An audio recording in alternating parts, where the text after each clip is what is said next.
Hello friends, आज मैं आया हूँ कॉर्बेट। दिल्ली से 12 बजे चला था इंदिरापुरम से, क्योंकि आजकल थोड़ा कोहरा, मॉर्निंग का टाइम अवॉइड कर दिया था, तो शाम हो गई आते आते। तो अभी ढेला के पास में अपने पास जो रिजॉर्ट है मार्केटिंग में, वहाँ जा रहा हूँ। उसका वीडियो शूट करता हूँ, फिर आपको दिखाता हूँ। और वो एरिया जो है ढेला, ढेला अपने आप में सफारी जोन है। झिरना और ढेला आसपास में ही है। हाथियों का इलाका भी है, टाइगर का भी इलाका है। तो हो सकता है कुछ, क्योंकि शाम का टाइम हो रहा है, कुछ साइटिंग भी हो जाए। तो उसके बाद भी नाइट हॉल्ट मैं कॉर्बेट में नहीं करने वाला, क्योंकि मैं कुमाऊं टूर पे निकला हूँ। नाइट हॉल्ट में करूंगा चयन कॉटेज नैनीताल पे, अपनी भवाली में। क्योंकि उसके बाद फिर कल मैं पनगोट जाऊंगा और फिर आगे फर्दर मैं मुक्तेश्वर जाऊँ, कई जगह, मुंशियारी, कौसानी। तो मुझे ईजी रहेगा। अगर मैं कॉर्बेट में रुक गया तो फिर कल मुझे दिक्कत होगी फिर नेक्स्ट डे। तो बस मैं थोड़ी देर चाय वगैरह पी के और फिर यहाँ से निकलूंगा चयन कॉटेज नैनीताल के लिए। ये दोस्तों रामनगर में एंटर हो गए हम लोग, और रामनगर में एंटर होते ही लेफ्ट टर्न लेना होता है। ये ऑरेंज कलर का जो बोर्ड लगा हुआ है, यहाँ से लेफ्ट टर्न लेना होता है चयन कॉर्बेट रिजॉर्ट के लिए।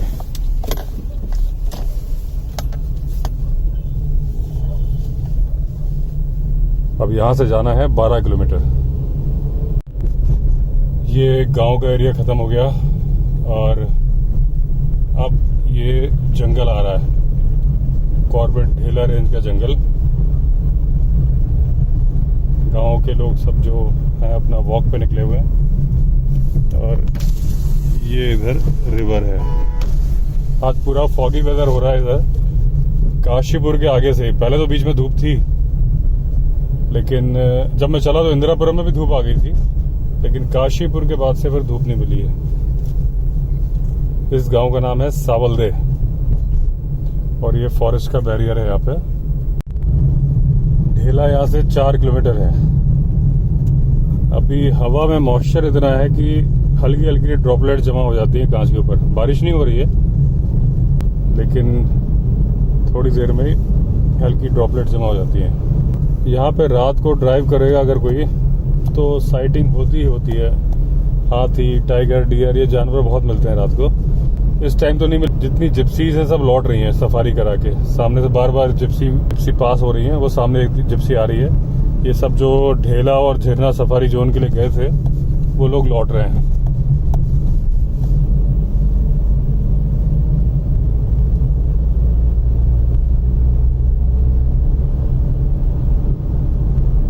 जो सबसे ज्यादा साइटिंग होती है, एक इस रोड पे, ढेला वाली रोड पे, और दूसरी रोड है अपनी जो कुमेरिया वाली रोड है, मोहान की तरफ। उसमें अगर आपने रात को ड्राइव किया तो दिखता ही दिखता है कोई ना कोई। इवन कई बार तो टाइगर की साइटिंग भी हो जाती है रात को। सुंदरखाल एरिया, वो इवन आपने सुना होगा man eater of Sundarkhal. Sundarkhal के आसपास बहुत सारे मैन ईटर्स हुए हैं टाइगर के। वो सुंदरखाल गाँव जो है टाइगर के कॉरिडोर में आता है। उसका एक ब्लॉग भी मैंने बनाया था, मैं आई बटन में लिंक दे दूंगा उसका। तो सुंदरखाल के पास में बहुत साइटिंग होती है टाइगर की। वो सुंदरखाल कुमेरिया रोड पे ही आता है। अब ढेला बचा है 1 किलोमीटर। आगे जो ये नदी आ रही है, इसका भी एक किस्सा है। पहले मेरे पास एक स्कॉर्पियो थी, तो जब मैंने जंगली रिजॉर्ट का कंस्ट्रक्शन स्टार्ट ही किया था, तो इसमें बहुत तेज पानी चल रहा था। मैं रात यहीं रुका हुआ था रिजॉर्ट में, वापस जा रहा था। अभी भी पानी है, देखिए वो गाड़ी जा रही है उसमें।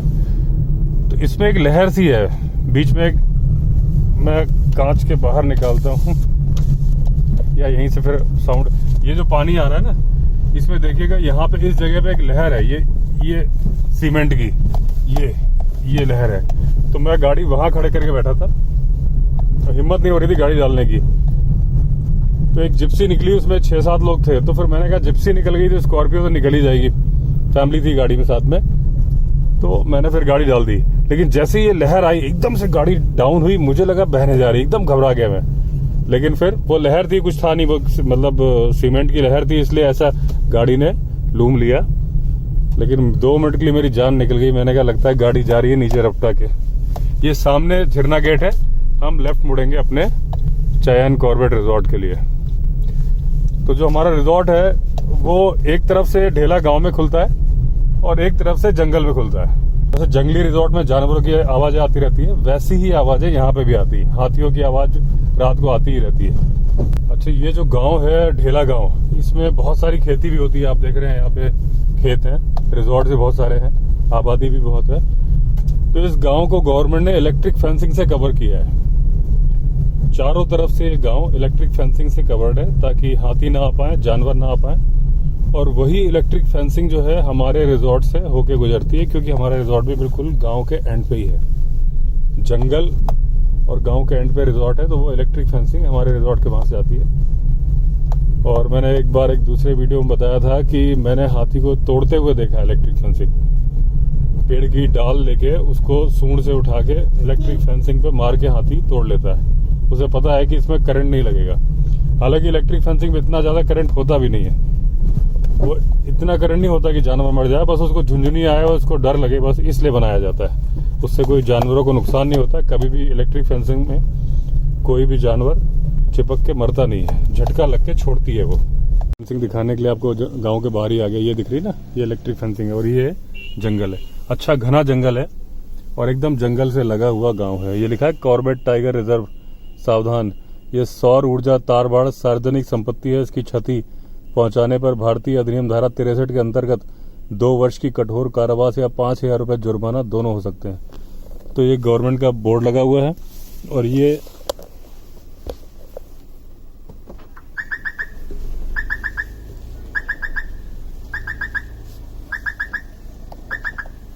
देखिए गेट है, इलेक्ट्रिक फेंसिंग का ही गेट है दोनों तरफ। और ये गांव है और इस तरफ घना जंगल है। अब दोस्तों कॉर्बेट से चल दिया मैं नैनीताल की तरफ, अपने चैन कॉटेज नैनीताल में जाकर रुकूंगा रात को। और अभी जो मुझे ड्राइव करनी है, अभी तो मैं गांव के अंदर हूँ ढेला, वो करनी है हाथियों के खतरनाक इलाके से। हालांकि मैं हैबिचुअल हूँ, अपने जंगली रिजॉर्ट में मैं हाथियों के बीच से ड्राइव करते रहता हूँ, लेकिन कॉर्बेट में नाइट ड्राइव बहुत साल पहले की थी। तो कॉर्बेट की नाइट ड्राइव आज होने जा रही है। करीब 12 किलोमीटर का पैच है जिसमें साइटिंग होती है। अभी हालांकि बहुत लेट नहीं हुआ है, शाम के 7 बजे है, लेकिन जनवरी महीने के 7 है। देखते हैं क्या दिखता है, जो दिखेगा आपको भी दिखाता हूँ। अभी तो हम ढेला गांव क्रॉस कर रहे हैं और ये गांव जैसा मैंने आपको पहले दिखाया था इलेक्ट्रिक फेंसिंग से कवर्ड है। और आज ही टाइगर ने हमारे रिजॉर्ट का जो जंगल साइड वाला गेट है उससे 200 मीटर दूर डियर मारा है शाम को 4 बजे के आसपास। इस वक्त 7 बजे है, इसका मतलब टाइगर वो डियर खा रहा है इस टाइम पे। लेकिन वहां जाने की हिम्मत करना ठीक नहीं होता। लेकिन है नियर बाई बहुत सारे टाइगर हैं। ये तो सफारी जोन ही है। ये ढेला जो गांव है, ढेला नाम से ही सफारी जोन है। जो बगल वाला फॉरेस्ट है वो ढेला सफारी जोन है। लेफ्ट हैंड साइड में जाएंगे झिरना। तो कॉर्बेट के 2 मेन सफारी जोन, ढेला और झिरना, ये बगल में ही है। ये वो लेफ्ट, ये बस खड़ी है जहाँ पे, ये लेफ्ट जा रहा है रास्ता झिरना की तरफ और राइट जा रहा है रामनगर की तरफ। और मुझे रामनगर होते हुए जाना है नैनीताल। अभी मैंने सीट बेल्ट जल्दी से लगाई ही, मुझे ध्यान आया, क्योंकि हाथियों के एरिया में गाड़ी चलाएं सीट बेल्ट जरूर लगाई होनी चाहिए। पूछिए क्यों? इसीलिए कि अगर वो गाड़ी पलट दें तो आप उलट पुलट ना हो जाए, आपकी हड्डी वड्डी सेफ रहे, इसलिए बुरे से बुरा सोच के चलना चाहिए और थिंकिंग पॉजिटिव रखनी चाहिए।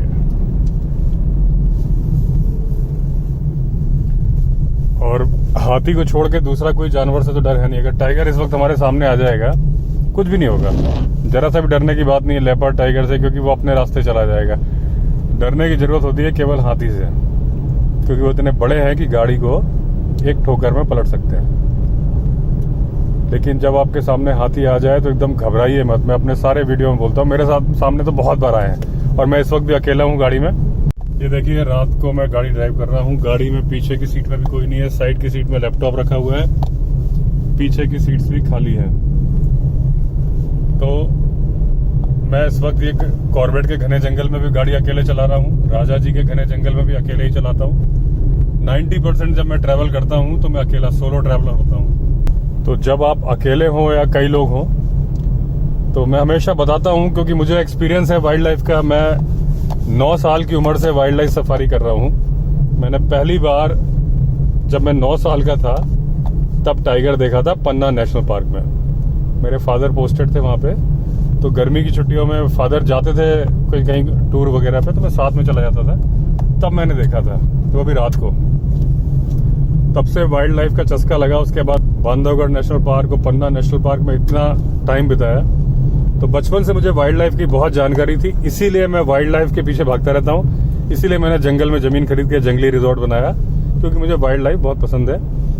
तो कभी कभी मैं अपने एक्सपीरियंस इसलिए शेयर करता हूँ कि अगर कभी किसी का कोई फायदा हो गया, तो जो मैं आपको हाथी की बात बता रहा था कि मान लीजिए इस वक्त हाथी आ जाता है, बाकी कोई जानवर आते हैं तो कोई डर की बात ही नहीं है, वो चले जाएंगे, आपने उनको परेशान नहीं करना। बस हाथी को भी परेशान तो करना ही नहीं है, लेकिन हाथी में डिपेंड करता है उनके मूड के ऊपर। अगर टस्कर है और वो मस्त हाथी है, मीटिंग पीरियड वाला है, तो बिना परेशान किए भी वो आपको परेशान कर सकता है। लेकिन उसके बाद भी चांसेस होते हैं क्या करना है क्या नहीं करना। सबसे पहले तो आप अपना धैर्य बना के रखें। पता चला आप घबरा गए, होपलेस हो गए, तो वैसे ही आपकी सारी ताकत तो चली गई। दूसरी बात, घबराने के बाद में गाड़ी के अंदर तो चलो आप घबरा भी रहे हो तो हाथी को नहीं मालूम चलेगा, क्योंकि जब आप एड्रेनलिन हार्मोन निकलता है तो वो सबसे पहले आपकी हार्ट बीट तेज करता है, और आपको वो इमरजेंसी हार्मोन बोलते हैं, वो आपकी बॉडी को प्रिपेयर करता है। उसको बोलते हैं फ्लाइट और फाइट हार्मोन। वो या तो भागने के लिए आपको प्रिपेयर करता है या फिर लड़ने के लिए तैयार करता है।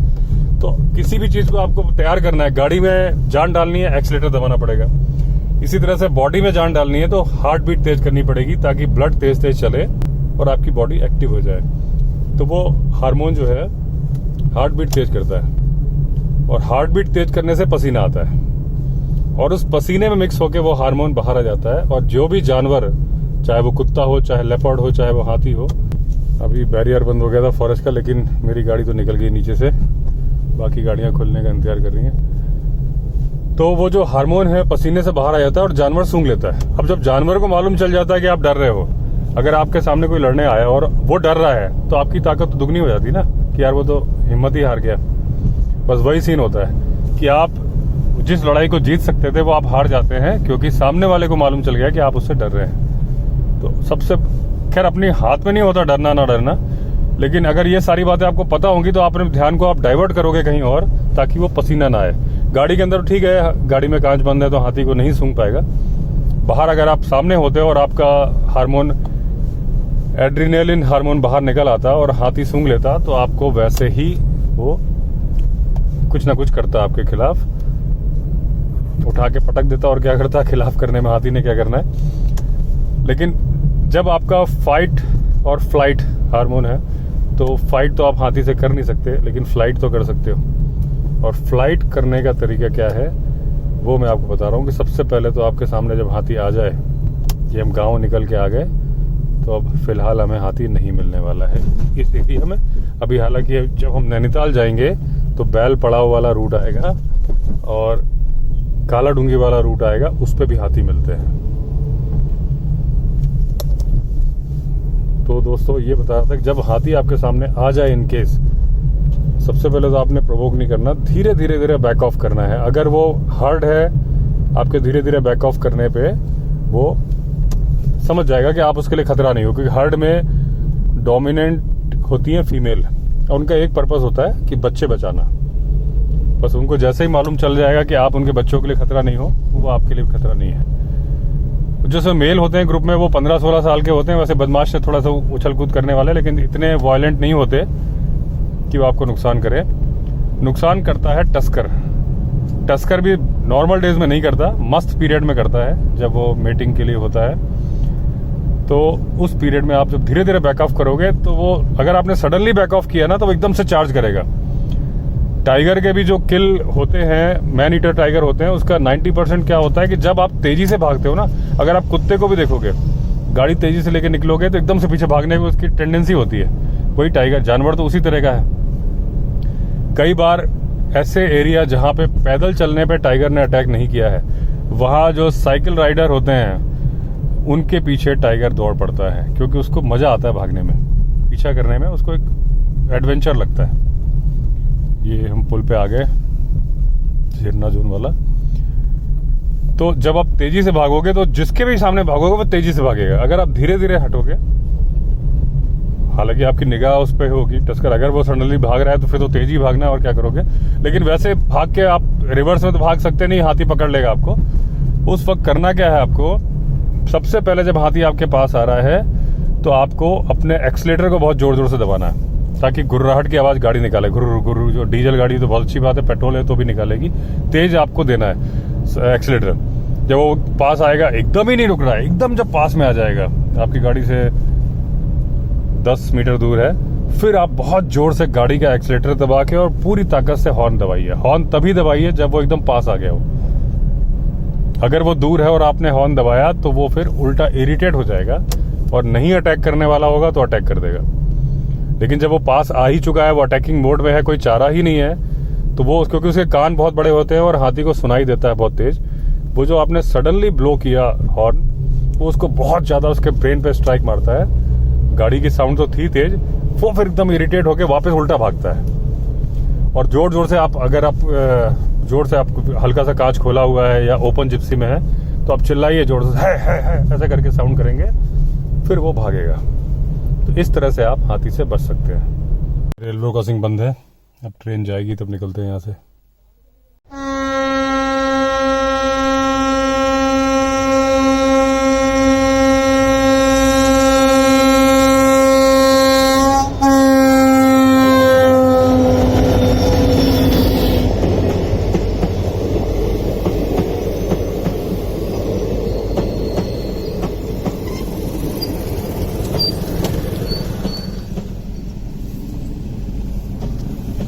ट्रेन निकल गई। ये है, क्या नाम है ट्रेन का, काठगोदाम मुरादाबाद रामनगर। यानी ये ट्रेन नैनीताल जा रही है। नैनीताल के जो नज़दीक का स्टेशन है काठगोदाम।